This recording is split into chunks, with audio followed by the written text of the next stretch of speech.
வணக்கம் அன்பிற்குரிய மாணவர்களே. தற்போது +1 வகுப்பிலிருந்து +2 வகுப்பிற்கு செல்லக்கூடிய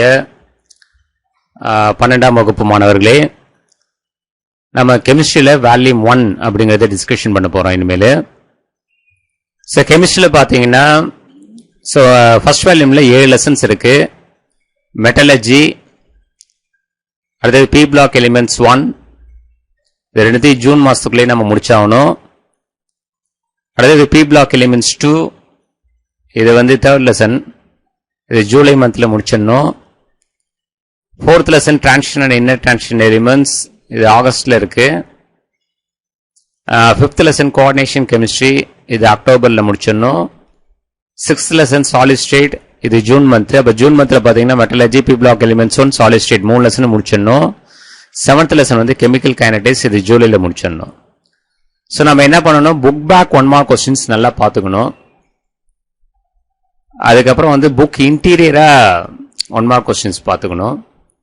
புக் பேக்ல இருக்கக்கூடிய 2 மார்க் 3 மார்க் 5 மார்க் கொஸ்டின்ஸ் நல்லா பார்த்துக்கணும். பிளஸ் புக் இன்டீரியர் கொஸ்டின்ஸ் நல்லா பார்த்துக்கணும்.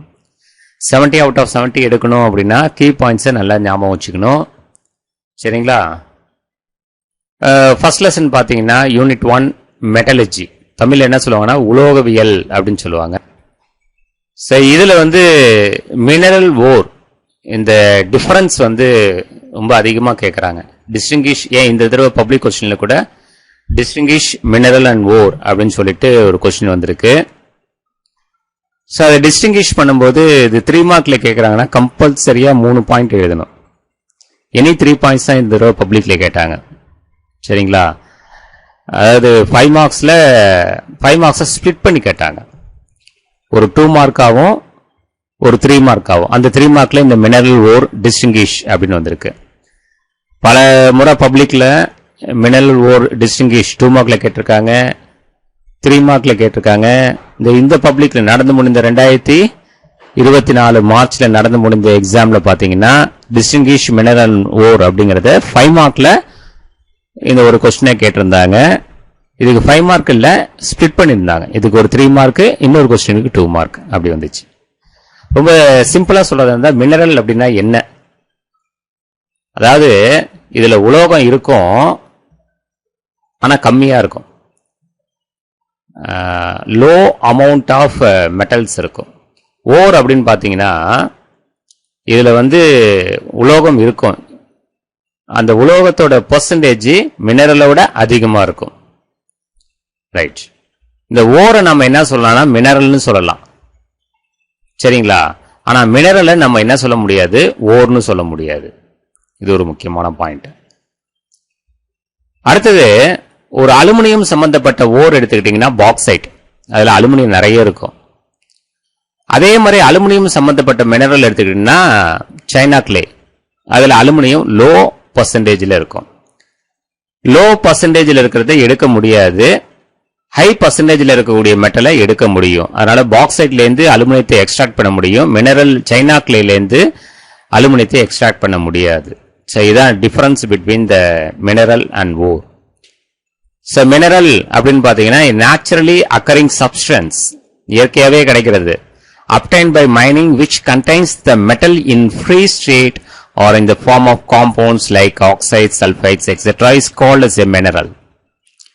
In most of the minerals, the metal of interest is present only in small amounts. Mineral metals வந்து கொஞ்சம் தான் இருக்கும். And some of them contains a reasonable percentage of metal. For example, iron is present in around 800 mineralsல iron இருக்கு, இரும்பு இருக்கு. இரும்போட formula Fe. However, some of them such as hematite, magnetite, etc. containing high percentage of iron are commonly used for the extraction of iron. அப்ப அந்த haematite magnetite அப்படிங்கிறது என்ன சொல்லுவாங்கன்னா it is called as a ore, ஏன்னா high percentage of இரும்பு இருக்கிறதால. Such minerals that contains a high percentage of metal from which it can be extracted conveniently and economically are called as ores. ஓர்னா என்ன, மினரல்னா என்னன்னு கேட்பாங்க. Mineral அப்படின்னா என்ன அர்த்தம்னா a naturally occurring substance obtained by mining which contains the metal in free state or in the form of compounds like oxide, sulfate, etc. is called as a mineral. What is meant by ore அப்படின்னு கேட்டாங்கன்னா A minerals that contains a high percentage of metal from which it can be extracted conveniently and economically are called as ores. சரி, hence all ores are minerals. நம்ம ஏற்கனவே சொன்னோம்ல, எல்லா ஓர்ஸும் minerals சொல்லலாம், but all minerals are not ores. சரி, let us consider an example, another example, bauxite and China clay. ஏதோ உங்களுக்கு சொன்னேன், China clay ஓட ஃபார்முலா வந்து Al2O3.2SiO2.2H2O. இது China clay ஓட ஃபார்முலா. பாக்சைட் ஓட ஃபார்முலா Al2O3.SiO2. இதுதான் பாக்சைட் ஓட ஃபார்முலா.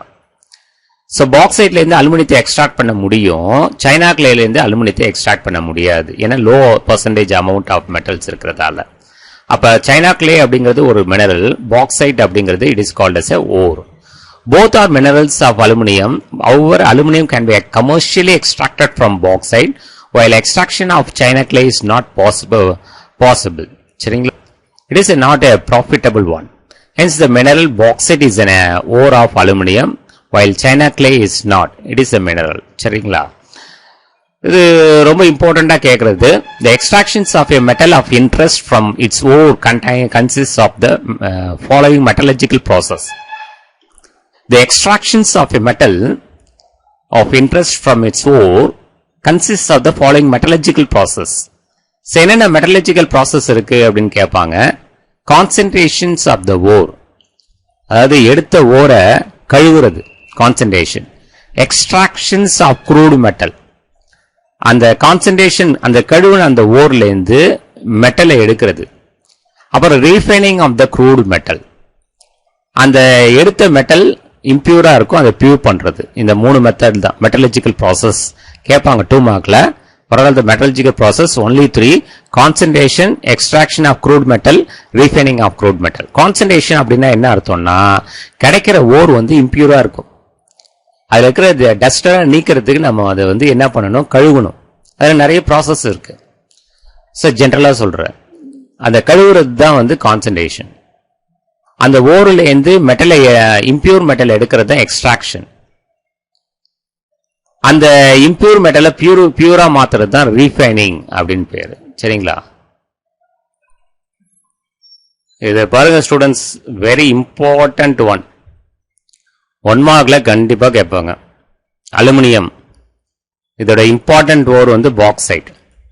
நான் உங்களுக்கு என்ன சொன்னேன், Al2O3.2H2O சொன்னேன் இல்லையா, NH2O கூட சொல்லலாம். So bauxite Al2O3.NH2O. அதாவது டயஸ்போர் Al2O3.H2O. இதெல்லாம் இது வரைக்கும் 1 மார்க்ல கேட்கல. இந்த டயஸ்போர் ஃபார்முலா என்ன, கயோலினைட், இது வந்து Al2Si2O5 OH 4 times. பாருங்க, இந்த அயன் பாருங்க, நிச்சயமா இந்த 1 மார்க்ல கேட்கலாம். அயனோட சீஃப் ஓர் என்ன அப்படின்னா ஹேமடைட். ஏன்னா இதுல இருந்து அதிகமா அயன் பிரித்தெடுக்கப்படுது. ஹேமடைட்டோட ஃபார்முலா Fe2O3. மேக்னடைட், அதோட ஃபார்முலா Fe3O4 மேக்னடைட். சிடிரைட், அது வந்து என்ன சொல்லுவாங்கன்னா அயன் கார்பனேட் அப்படின்னு சொல்லுவாங்க, FeCO3. Iron carbonate. கார்பனேட் அப்படிங்கிறது CO3 அப்படிங்கிறது கார்பனேட். அடுத்து அயன் பைரைட். அயன் பைரைட் வந்து FeS2, அது அயன் பைரைட். அடுத்து லிமோனைட், Fe2O3.3H2O அப்படிங்கிறது லிமோனைட். சரி, இந்த காப்பர் அப்படின்னு எடுத்துக்கிட்டீங்கன்னா, இது காப்பர் பைரைட் அப்படிங்கிறது ஃபார்முலா வந்து CuFeS2. முக்கியமா copper is extracted from the copper pyrite, CuFeS2 is the copper pyrites. இந்த பைரைட்டுங்கிற வார்த்தை வரும்போது பாருங்க, S2ல முடியுது பாருங்க, copper pyrite CuFeS2. Copper glands Cu2S. Copper glands அப்படிங்கிறது Cu2S. 1 மார்க்ல கேட்பாங்க, இந்த following is known as a copper glance அப்படின்னு சொல்லிட்டு ஒரு ஆப்ஷன்ல CuFeS2 கொடுப்பாங்க, ஒரு ஆப்ஷன் Cu2S கொடுப்பாங்க, ஒரு ஆப்ஷன் Cu2O கொடுப்பாங்க, ஒரு ஆப்ஷன் இந்த மாதிரி ஆப்ஷன் கொடுப்பாங்க. சோ நமக்கு தெரியணும், காப்பர் கிளான்ஸ் அப்படிங்கிறது Cu2S, குப்ரைட் அப்படிங்கிறது Cu2O. குப்ரைட் அப்படிங்கிறது Cu2O. This is a cuprous oxide. ஆனா ஓர சொல்லும்போது குப்ரைட் ஓர்னு சொல்லணும். அடுத்து மேலக்கைட் அப்படிங்கிறது காப்பர் கார்பனேட், காப்பர் ஹைட்ராக்சைடு, இது மேலக்கைட். அசூரைட் அப்படிங்கிறது இத முன்னாடி 2 சேர்த்துருங்க. 2 copper carbonate or copper hydroxide azurite. அடுத்து ஜிங்க் பிளெண்ட் அப்படிங்கிறது ஸ்பாலிரைட் அப்படின்னு சொல்லுவோம். அதாவது zinc sulphide. This is the important ore of zinc. ஜிங்கோட இம்பார்ட்டன்ட் ஓர் என்ன அப்படின்னா ஜிங்க் சல்ஃபைட். அது காலமைன் ஜிங்க் கார்பனேட் ZnCO3. இது வந்து எங்க யூஸ் பண்ணுவாங்கன்னா ஸ்கின்ல ஏதாவது ஒரு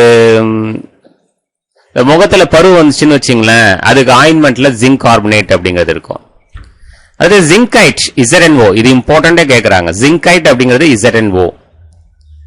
அது லெட்டோட இம்பார்ட்டன்ட் ஓர் என்ன அப்படின்னு பாத்தீங்கன்னா கலீனா PbS லெட் சல்ஃபைட். அது ஆங்கிலசைட் அப்படிங்கிறது PbSO4 லெட் சல்ஃபேட். அது செருசைட் அப்படிங்கிறது லெட் கார்பனேட் PbCO3. முக்கியமா ஸ்டூடெண்ட்ஸ் காலமைன் கேட்பாங்க, அப்புறம் ஆங்கிலசைட் கேட்டிருக்காங்க, கலீனா கேட்டிருக்காங்க, செருசைட் லெட் கார்பனேட். அது டின் ஸ்டோன் அப்படிங்கிறது SnO2. அது கேசட்ரைட் அப்படின்னு சொல்லுவாங்க SnO2. சில்வர் கிளான்ஸ் அப்படிங்கிறது அர்ஜென்டைட் ஓர்.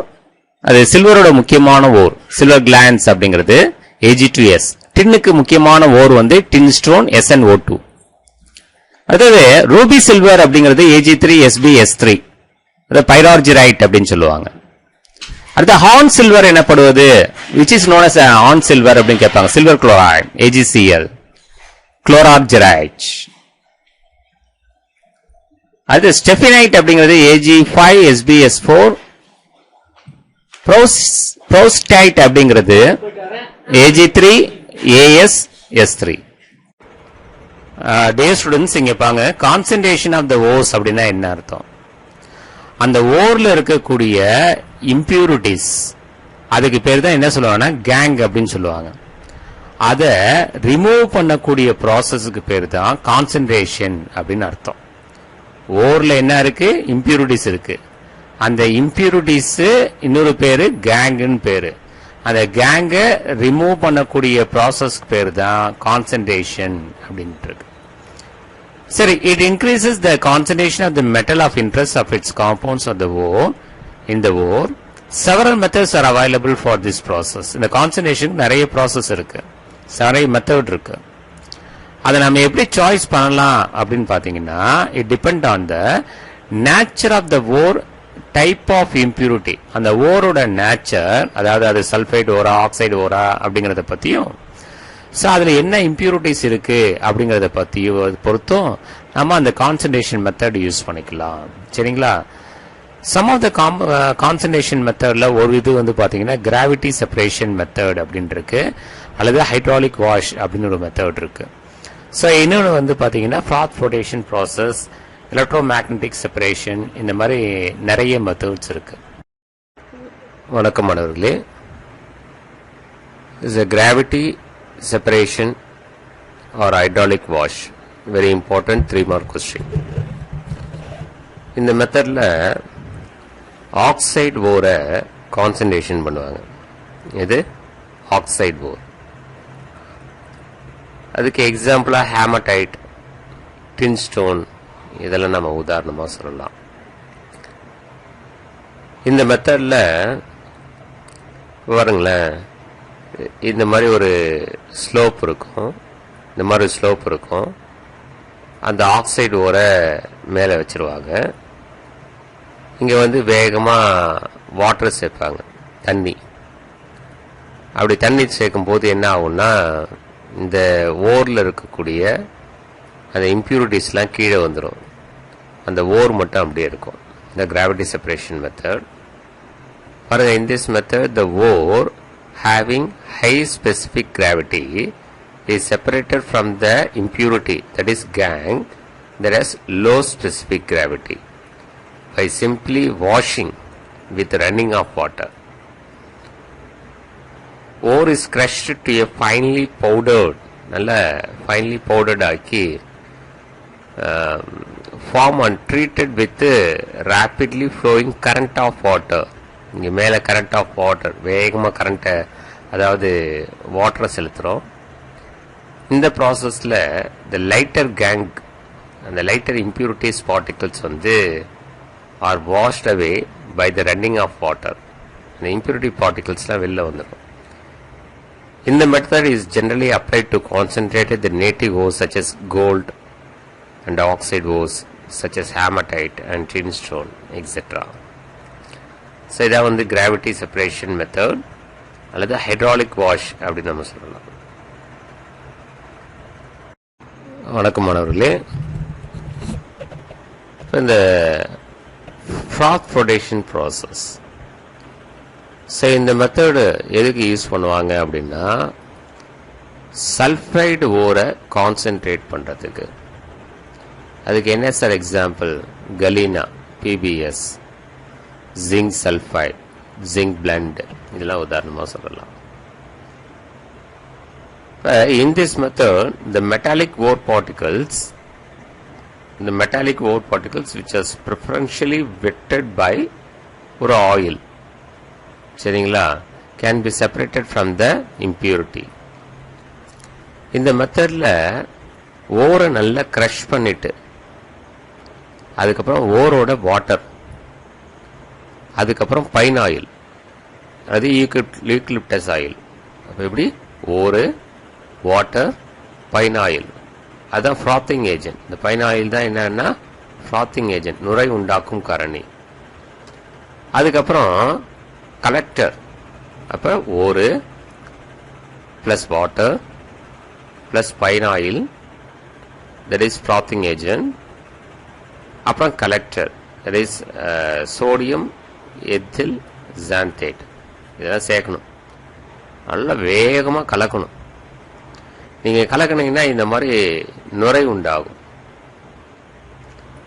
அந்த நுரையில் என்ன ஆகும்னா ஓர் பார்ட்டிகல்ஸ்லாம் அந்த நுரையில் போய் சேர்ந்துடும். இந்த நுரையில் இம்ப்யூரிட்டிஸ் எல்லாம் வந்து கீழே வந்து படிஞ்சிடும். அப்போ கீழே இம்ப்யூரிட்டிஸ் இருக்கும், மேலே அந்த ஃப்ராத்தில் அந்த ஃபோம்ஸில் என்ன இருக்குன்னா அந்த தாதுக்கள் இருக்கும். The froth is generated by blowing air through the mixture. The collector molecules, collectorங்கிறது என்னது? Sodium ethyl xanthate, attach the ore particles, make them water repellent. அந்த சோடியம் எத்தில் ஜான்தேட் என்ன பண்ணும்? அந்த ஓர் பார்ட்டிகல்ஸை வாட்டர் ரிப்பலண்ட் ஆக்கி மேல் நோக்கி தள்ளும். As a result, ore particles wetted by the oil rise to the surface along with the froth. The froth is skimmed off and dried to recover the concentrated ore. அப்படியே நீங்க என்ன பண்ணலாம்? மேலே இருக்கக்கூடிய அந்த ஃபோம்ஸை வெளியில் எடுத்து அந்த ஓரை தனியாக வெளியில் எடுத்துடலாம். The froth is skimmed off and dried to recover the concentrated ore. The gang particles that are preferentially wetted by water settle at the bottom. கீழே வந்து சேர்ந்துடும். அப்போ when a sulfide ore of a metal interest contains other metal sulfides, இப்போ உதாரணத்துக்கு நீங்கள் let சல்ஃபைடை concentrate பண்ணுறீங்க, let சல்ஃபைடை concentrate பண்ணுறீங்க, சரிங்களா? இது ஒரு 99% இது இருக்கு. அதோட ஒரு 1% ஜிங்க் சல்ஃபைடு இருக்கு. இப்போ நீங்கள் கான்சன்ட்ரேட் பண்ணீங்கன்னா லெட் சல்ஃபைடு, இதுவும் சல்ஃபைடு ஓர், இதுவும் சல்ஃபைடு ஓர், கான்சன்ட்ரேட் பண்ணும்போது ரெண்டு ஓரும் இந்த ஃபோம்ஸில் வந்து சேர வாய்ப்பு இருக்கு. எனக்கு வந்து லெட் சல்ஃபைடு மட்டும்தான் வேணும், ஜிங்க் சல்ஃபைடு வேணாம், அது கீழே போய் படிஞ்சிடணும் அப்படின்னு சொன்னீங்கன்னா அப்போ நம்ம என்ன சொல்லலாம்? டிப்ரெசிங் ஏஜென்ட் சேர்க்கலாம். அது such as sodium cyanide, sodium carbonate, இதெல்லாம் டிப்ரெசிங் ஏஜென்ட். இப்போ இது என்ன பண்ணும் அப்படின்னா are used to selectively prevent other metal sulfides. Lead சல்ஃபைடில் இன்னும் ஜிங்க் சல்ஃபைடு இருக்கு, இந்த அதர் மெட்டல் சல்ஃபைட்ஸை ரிமூவ் பண்ணிவிடும் from coming to the froth. For example, when impurities such as zinc sulfide present in galena, sodium cyanide is added. Lead sulfide, galena-ங்கிறது lead sulfide, இதில் zinc sulfide இருந்துன்னு வச்சுங்க, நம்ம என்ன பண்ணால் சோடியம் சயனைடு ஆட் பண்ணோம் அப்படின்னா அந்த சோடியம் சயனைடு ஜிங்க் சல்ஃபைடை ஒரு காம்ப்ளெக்ஸாக மாற்றிடும். என்ன காம்ப்ளெக்ஸ்னா சோடியம் டெட்ரா சைனோ ஜிங்கேட் 2 அப்படின்னு சொல்லிட்டு ஒரு காம்ப்ளெக்ஸாக மாற்றும். இதுதான் அந்த காம்ப்ளெக்ஸ். Na2ZnCN4 போய் கீழே போய் படிஞ்சிடும், இந்த டயக்ராமில் கீழே போய் படிஞ்சிடும் ஜிங்க்கு. அப்போ அந்த சர்ஃபேஸ் ஆஃப் ஜிங்க் சல்ஃபைட். சரி, Okay, that's why this is the froth flotation process. சரிங்களா? Leaching அப்படின்னா பார்த்தீங்கன்னா இந்த method is based on the solubility. Solubilityனா கரையிற தன்மை of the ore in a suitable solvent and the reactions in aqueous solutions. The method is based on the solubility of the ore in a suitable solvent, அதற்குரிய கரைப்பான், and the reactions in aqueous solutions. In this method, the crushed ore எடுத்துக்கிட்டு is allowed to dissolve in a suitable solventல நம்ம சேர்க்கிறோம். The metal present in the ore is converted to its soluble salt or complex. அந்த ஓர்ல இருக்கிற metal வந்து ஒரு சால்ட்டாவோ இல்லை காம்ப்ளெக்ஸாவோ மாறிடும். while the impurities remains insoluble. அந்த கேங் வந்து ரிமைன்ஸ் இன்சாலிபிளா இருக்கும். அப்ப எது சாலிபிள் ஆயிடுச்சு? இந்த மெட்டல் இந்த ஓர். எது இன்சாலிபிளா இருக்கு? கேங். தனியா பிரிச்சாச்சா? இப்ப சைனைட் லீச்சிங் அப்படின்னு எடுத்துக்கிட்டீங்கன்னா, let us consider the concentration of gold ore as an example. The crushed ore of gold is leached. And the crushed ore, the gold ore oda alla crush panna தூளாக்குனது. The crushed ore of gold is leached with aerated dilute solution of sodium cyanide. This is sodium cyanide, NaCN. Adha Cn minus மட்டும் எடுத்துக்கிறோம்.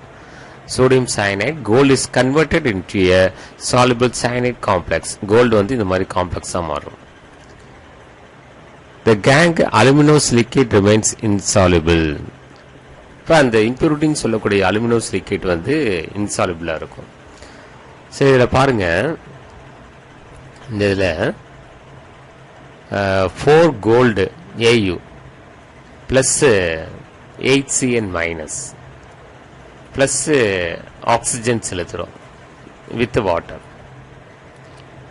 அப்ப என்ன ஆகும் அப்படின்னா, ஒரு complex ஆயிடும். இந்த gold ஓர்ல இருக்கிற gold AuCN twice, 4 AuCN twice, மேல மைனஸ் ஆரோசைனைட். இது வந்து ஆரோசைனைட் அப்படின்னு சொல்லுவாங்க. Plus 4 hydroxyl ion OH minus, 4 OH minus. இந்த ஆரோசைனைட் எடுத்துக்கிட்டு, இந்த ஆரோசைனைட் 2 AuCN twice மைனஸ், இதுலேருந்து 2 மாலிகுல்ஸ் 2 மோல்ஸ் அதை எடுத்துக்கிட்டு அது கூட ஜிங்க் சேர்த்துன்னு வச்சுங்களேன். ஜிங்க்கு டிஸ்பிளேசஸ் கோல்டை டிஸ்பிளேஸ் பண்ணும். ரிடக்ஷன் ப்ராசஸ் அது. அப்போ zinc is very good reducing agent. அப்போ என்னன்னா, ஜிங்க்கு கோல்டு இருக்கிற இடத்துல வந்துடும். ZN ஒரு ஜிங்க்கு தான் இருக்கு. அப்போ இந்த இடத்துல வரும்போது இந்த இடத்துல இந்த ஃப்ரண்ட்ல இருக்கிற 2 வரக்கூடாது. அப்போ ZN CN 2 into 2 4, ZN CN 4, so minus 2. அப்புறம் கோல்டு 2 வந்து சேர்த்துரும். Gold 2 AU plus 2 AU. So this is the reduction process. So gold வந்து என்னவா மாறும் அப்படின்னா, எலிமெண்டல் கோல்டா மாறும். இந்த காம்ப்ளெக்ஸ் இருக்கிற கோல்டு அப்படியே எலிமெண்டல் கோல்டா மாறும். அப்புறம் gold can be recovered by reacting the deoxygenated leached solution with zinc. In this process, the gold is reduced to elemental state, and the process is called cementation. The process பேர் தான் என்னன்னா cementation அப்படின்னு பேர். சரிங்களா? இந்த alkali லீச்சிங்ல பாருங்க, இந்த மெத்தட்ல நம்ம என்ன பண்றோம், Al2O3, அதாவது பாக்சைட் ஓர். இந்த பாக்சைட் ஓர்ல நம்ம அக்வைஸ் அல்கலி அப்படிங்கறத நம்ம சேர்த்தோம் அப்படின்னு சொன்னா, இந்த மாதிரி ஒரு காம்ப்ளெக்ஸ் கிடைச்சிருது. அந்த காம்ப்ளெக்ஸுக்கு கார்பன் டை ஆக்சைடு கேஸ் நம்ம செலுத்தணும்னா, இந்த மாதிரி ஹைட்ரேட்டட் அலுமினா வாட்டர் மாலிகுல் இருக்கக்கூடிய அலுமினா கிடைச்சிருது. அந்த ஹைட்ரேட்டட் அலுமினாவை 1670 கெல்வின்ல ஹீட் பண்ணா நம்ம வந்து pure Al2O3 aluminium oxide alumina அப்படிங்கிறது கிடைச்சிருது. ஸோ இதுதான் டியர் ஸ்டூடெண்ட்ஸ், இதுதான் வந்து அல்கலி லீச்சிங் அப்படிங்கிறது. சரிங்களா?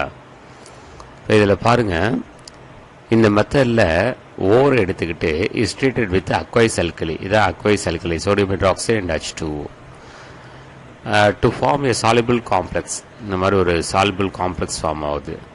ஃபார் எக்ஸாம்பிள் பாக்சைட், இதான் bauxite Al2O3. Bauxite is an important ore of aluminum, is heated with solutions of sodium hydroxide or sodium carbonate. Sodium hydroxide கூட treat பண்றோம். At the temperatures of 470 to 520 Kelvin at 335 atmospheric pressure to form soluble sodium meta-aluminate. So இங்க form ஆகிறது sodium meta-aluminate அப்படிங்கிறது 2NaAlOH4 times sodium meta-aluminate, leaving behind the impurities iron oxide and titanium oxide லாம் போயிடுது. அந்த impuritiesலாம் போயிடுது. அதுக்கப்புறம் the hot solution is decanted, cooled and diluted. The solution is neutralized by passing carbon dioxide gas. இந்த sodium meta-aluminate கூட நம்ம வந்து carbon dioxide gas அப்படிங்கிறத பாஸ் பண்ணோம் அப்படின்னு சொன்னா நமக்கு என்ன கிடைக்கும்னா hydrated alumina Al2O3 3H2O plus sodium bicarbonate அப்படிங்கிறது கிடைச்சிரும். The precipitate is filtered. இந்த precipitate வந்து filter பண்ணி filtered off, heated around 1670 Kelvin to get a pure alumina. சரிங்களா? அந்த impure bauxite ஓர pure alumina-வை மாத்துறதுக்கு இந்த alkali leaching அப்படிங்கிற இந்த மெத்தடை நாம ஃபாலோ பண்ணலாம். சரிங்களா? வணக்கம் மாணவர்களே, வணக்கம். இப்ப வந்து அல்கலி லீச்சிங் அப்படிங்கறத பார்த்தோம் மெட்டலர்ஜில. இப்ப வந்து ஆசிட் லீச்சிங். இந்த ஆசிட் லீச்சிங் அப்படிங்கிறது என்ன அப்படின்னு பாத்தீங்கன்னா, இன்சாலுபிள் சல்பைடு அப்படிங்கறத சாலுபிள் சல்பேட் அண்ட் எலிமெண்டல் சல்பரா மாத்துறது தான். உதாரணத்துக்கு லெட் சல்பைடு, ஜிங்க் சல்பைடு இருக்கு. சரிங்களா? ஜிங்க் பெண்ட் அண்ட் கலீனா அப்படிங்கிறது இருக்கு. Leaching of sulfide ores such as zinc sulfide and galena can be done by treating them with a hot aqueous sulfuric acid. இப்போ zinc sulphide, sulphuric acid and oxygen அப்படிங்கிறது சேர்த்தோம்னா அது என்னவா மாறும்னா sulphide, இன்சாலுபிள் sulphide அப்படிங்கிறது soluble சல்ஃபேட்டா மாறும், zinc சல்ஃபேட்டா மாறும் and elemental சல்ஃபரா மாறும் plus H2O. and this is known as acid leaching அப்படிங்கிறது. சரிங்களா? டியர் ஸ்டூடெண்ட்ஸ், இந்த +2 மெட்டலர்ஜி லெசன்ல ஃபர்ஸ்ட் லெசன்ல பாத்தீங்கன்னா சில்வர் லீச்சிங் அப்படிங்கிற அந்த செல்ஃப் எவல்யூஷன்ல இருக்கு. Write the equation for the extraction of silver by leaching with sodium cyanide NaCN, and show that the leaching process is a redox reaction. Redox reaction na oxidation நடக்கிறது, reduction நடக்கிறது ஒரே reactionல, அதான் redox reaction. So இத பாத்தீங்கன்னா self evolution உள்ள question இது. Ag2S plus 4NaCN silver sulphide, அதாவது silver glands plus 4 NaCN, இந்த சோடியமும் சல்ஃபைடும் சேர்ந்து சோடியம் சல்ஃபைடா மாறும் Na2S. அடுத்தது இந்த சோடியம், இந்த சயனைடு, இந்த சில்வர் இதெல்லாம் சேர்ந்து ஒரு காம்ப்ளெக்ஸா மாறும் 2NaAgCN twice. காம்ப்ளெக்ஸ் அப்படின்னு சொல்லும்போது இந்த மாதிரி ஒரு பிராக்கெட் இருக்கணும். அதுல சென்ட்ரல் மெட்டல் அயான் வந்து இங்க சில்வர், அதோட லிகண்ட் வந்து சயனைடு, அதோட கோஆர்டினேஷன் நம்பர் வந்து இங்க 2. இது சோடியம் அர்ஜென்டோ சயனைடு அப்படிங்கிறது. சரியா? இந்த சோடியம் அர்ஜென்டோ சயனைட்ல இருந்து சில்வரை ரிமூவ் பண்ணணும் by using a reducing agent zinc. இந்த ஜிங்க் டஸ்ட் என்ன பண்ணும், இந்த சோடியம் அர்ஜென்டோ சயனைட்ல இருக்கிற சில்வரை ரீப்ளேஸ் பண்ணும். அப்படி ரீப்ளேஸ் பண்ணிடுச்சு அப்படின்னா உங்களுக்கு எப்படி கிடைக்கும்? that is Na2ZnCN4 plus 2Ag. இப்போ Na2 இருக்கா, Na2 சில்வரை ஜிங்க் ரீப்ளேஸ் பண்ணிச்சா, ரீப்ளேஸ் பண்ணிச்சு. Cn வந்து 2 × 2 4 வந்துருச்சா, 4 வந்துருச்சு. பிளஸ் சில்வர் 2 இருக்கா, ஸோ 2 மெட்டாலிக் சில்வர் கிடைச்சு. ஸோ இதான் வந்து இந்த இடத்துல ஆக்சிடேஷன் ரிடக்ஷன் சேர்ந்து நடக்குது. எப்படின்னு பாத்தீங்கன்னா ஜிங்க் ஆக்சிடேஷன் 0லேருந்து ஆரம்பிச்சு இது +2 மாறும், அது ஆக்சிடேஷன். சில்வர் வந்து +1லேருந்து சில்வர் 0 மாறும், அது +1லேருந்து 0 குறைஞ்சிருக்கு ஆக்சிடேஷன் ஸ்டேட், ஆக்சிடேஷன் நம்பர் அப்படின்னு சொன்னா இட்ஸ் ரிடக்ஷன். ஸோ ஆக்சிடேஷன் ரிடக்ஷனும் சேர்ந்து நடக்குது. So it's redox reaction. சரிங்களா? புக் எவல்யூஷன் கொஸ்டின் பார்த்தாச்சா? தேங்க்யூ. அன்பிற்குரிய மாணவர்களே, இது வந்து என்னன்னு பாத்தீங்கன்னா மேக்னெட்டிக் செப்பரேஷன் மெத்தட். இது ஒரு கான்சன்ட்ரேஷன் மெத்தட். இந்த மேக்னெட்டிக் செப்பரேஷன் மெத்தட் அப்படிங்கிறதுல நம்ம ஒரு ஓர் எடுத்துக்கிறோம். உதாரணத்துக்கு டின்ஸ்டோன் அப்படின்னு ஒரு ஓர் எடுத்துக்கிறோம். இது வந்து நாட் அட்ராக்டட் பை மேக்னெட், காந்தத்தால கவரப்படாது. அடுத்து அதுல வந்து இருக்கக்கூடிய இம்பியூரிட்டின்னு சொல்லக்கூடிய உல்ஃப்ரமைட் அப்படிங்கிறது it is to be attracted by magnet, காந்தத்தால கவரப்படும். சரிங்களா? இப்ப இந்த ஓரையும் இந்த உல்ஃப்ரமைட்டையும் எப்படி தனியா பிரிக்கிறது அப்படின்னு பாத்தீங்கன்னா, இந்த மேக்னெட்டிக் செப்பரேஷன்ல ஒரு வீல் வந்து காந்தத்தாலானது, மேக்னெட்டிக் வீல். ஒரு வீல் வந்து நான் மேக்னெட்டிக். இது வந்து நான் மேக்னெட்டிக், காந்தத்தால் ஆகாதது. நம்ம என்ன பண்ணிடுறோம், மேலேருந்து அந்த டின்ஸ்டோன் ஓரை ஆட் பண்றோம். இப்ப என்ன ஆகும்னா, காந்தத்தால கவரப்படக்கூடிய உல்ஃப்ரமைட் வந்து நியர்பை த வீல்ல வந்து சேகரமாகும். இது உல்ஃப்ரமைட், இது உல்ஃப்ரமைட். அதே மாதிரி காந்தத்தால கவரப்படாத அந்த டின்ஸ்டோனு ஃபார் அவே ஃப்ரம் மேக்னெட், மேக்னெட்ல இருந்து ரொம்ப தூரம் வந்து தள்ளி போய் விழும். ஸோ இதான் வந்து என்னன்னா magnetic separation method. This method is applicable to ferromagnetic ores and it is based on the difference in the magnetic properties of the ore. Difference in the magnetic properties of the ore and the impurities. அதாவது இந்த மெத்தடை எதுக்கு use பண்ணலாம் அப்படின்னு சொன்னா, magnetic ப்ராப்பர்ட்டியில டிஃபரெண்டா இருக்கக்கூடிய ஓர் impurities இருக்கக்கூடியதுக்கு use பண்ணலாம். உதாரணத்துக்கு tinstone can be separated from the wolframite impurity which is magnetic. உல்ஃப்ரமைட் impurity மேக்னெட்டிக் ஆலானது. சரியா? அதாவது காந்தத்தால் கவரப்படக்கூடியது. Similarly, ores such as chromite, pyrolusite having magnetic property can be removed from the non-magnetic siliceous impurities. இப்போ உங்களுக்கு நான் சொன்னது என்னன்னா, அந்த ஓர் வந்து நான் மேக்னெட்டிக் தான் சொன்னேன். இப்போ இந்த மாதிரி ஓர் இருக்கு, குரோமைட்டு, பைரோலுசைட்டு, இந்த மாதிரி ஓர்லாம் வந்து மேக்னெட்டிக் ஓர். அந்த ஓர்லாம் நீங்க ஆட் பண்ணீங்கன்னா இந்த உல்ஃப்ரமைட் எங்க வந்து சேருதோ அங்க வந்து சேரும். சிலிஷியஸ் இம்பியூரிட்டி நான் மேக்னெட்டிக், அது வந்து இந்த இடத்துல ஓர் எங்க வந்து சேர்ந்ததோ அங்க வந்து சேரும். சரிங்களா? முன்னாடி ஓர் எங்க வந்து சேர்ந்ததோ அங்க வந்து சேரும். So the crushed ore is poured onto an electromagnetic separator. இதான் அந்த electromagnetic separator consisting of a belt. அதுல அந்த பெல்ட் இருக்கு. Moving over two rollers of which one is magnetic. இந்த ரெண்டு ரோலர்ல ஒன்னு வந்து magnetic.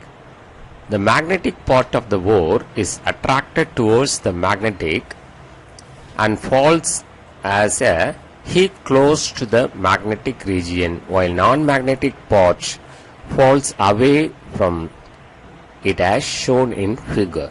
சரிங்களா? So இதான் வந்து என்னது, it is a magnetic separation method. ஓகேங்களா? Students, இந்த மெட்டலர்ஜில எக்ஸ்ட்ராக்ஷன்ஸ் ஆஃப் க்ரூட் மெட்டல், சரிங்களா? அதாவது ஒரு இம்பியூர் மெட்டலை வந்து அந்த ஓர்லேருந்து எப்படி வந்து நம்ம பிரித்து எடுக்கலாம் அப்படின்னா, இப்போ உதாரணத்துக்கு ஜிங்க் சல்ஃபைடு இருக்குன்னு வச்சுங்களேன். இது ஜிங்க்கு சல்ஃபைடு இருக்கு அப்படின்னா, conversion of the ore into oxides to the metal of interest. First step என்னன்னா, இந்த மெட்டலை, இதில் மெட்டல் எது? ஜிங்க் சல்ஃபைடில் ஜிங்க் தானே மெட்டல், அதை வந்து ஆக்சைடாக மாற்றிடணும். ஜிங்க் ஆக்சைடா மாத்திரணும். அடுத்து ரெண்டாவது step, reduction of the metal oxides to elemental metals. இப்போ இதை என்ன பண்ணணும், ரிடக்ஷன் பண்ணணும். இந்த ஆக்சிஜனை இதுல இருந்து ரிமூவ் பண்ணணும். ரிமூவல் ஆஃப் ஆக்சிஜன் அப்படிங்கிறது ரிடக்ஷன் தானே. இப்போ உதாரணத்துக்கு கார்பன் சேர்க்கிறேன், கார்பன் ஆக்சிஜன் சேர்ந்து வெளில போயிடும் கார்பன் மோனாக்சைடா. அப்போ எது கிடைச்சிரும்? ஜிங்க் அப்படிங்கிறது கிடைச்சிரும். சரிங்களா? ஃபர்ஸ்ட் ஸ்டெப்பு அந்த ஓரை மெட்டல் ஆக்சைடா மாற்றணும். ரெண்டாவது ஸ்டெப்பு ரிடக்ஷன் பண்ணி அந்த எலிமெண்டல் மெட்டலை கொண்டு வரணும். இந்த எக்ஸ்ட்ராக்ஷன். இந்த மெட்டல் வந்து it's a crude metal, impure metal. இந்த இம்பியூர் மெட்டலை எலக்ட்ரோலைட்டிக் ரீஃபைனிங் அப்படிங்கிற ப்ராசஸ் செஞ்சு பியூர் மெட்டலாக கொண்டு வந்துடலாம். சரிங்களா? ஸோ பாருங்க, conversions of the ore into oxides of the metal of interest. And ரெண்டாவது ப்ராசஸ் வந்து reduction of the metal oxides to elemental metal. சரிங்களா? In the concentrated ore, the metal exists in positive oxidation state. இந்த ஓரை இதுக்கு முன்னாடி எந்த மெத்தடில் concentrate பண்ணியிருப்போம்? Transportation process. ஸோ அதில் வந்து இந்த ஓர் வந்து பாசிட்டிவ் ஆக்சிடேஷன் ஸ்டேட்டில் இருக்குது. கரெக்டு. சல்ஃபைடு -2 அப்படின்னா இந்த ஜிங்க் வந்து +2ல் இருக்கும். அப்போ பாசிட்டிவ் ஆக்சிடேஷன் ஸ்டேட்டில் இருக்குது. And hence it is to B reduced into elemental state. அதனால அந்த பாசிட்டிவ் ஆக்சிடேஷன் ஸ்டேட்டை எலிமெண்டல் ஸ்டேட்டை நம்ம ரெடியூஸ் பண்ணணும். சரிங்களா? we can infer from the principles of thermodynamics principles use பண்ணி that the reduction of oxides is easier when compared to reduction of the other compounds of metal. அதாவது ஒரு metal ஆக்சைடை reduction பண்றது அப்படிங்கிறது மற்ற காம்பவுண்டோட ரொம்ப ஈஸியான ஒன்று. சரிங்களா? easier when compared to reduction of other compounds of metal. And hence before reduction பண்றதுக்கு முன்னாடி the ore is first converted into the oxides of metal of interest. அதாவது ரிடக்ஷன் பண்றதுக்கு முன்னாடி அந்த ஓரை வந்து என்ன பண்ணிடுறோம்? அதோட ஆக்சைடா மாத்திடுறோம். சரிங்களா? இதுல ஃபர்ஸ்ட் வந்து என்ன இருக்குன்னா conversions of ore into oxides அப்படிங்கிறதுல ஃபர்ஸ்ட் ஸ்டெப்பா என்ன இருக்குன்னா ரோஸ்டிங் அப்படிங்கிறது இருக்கு.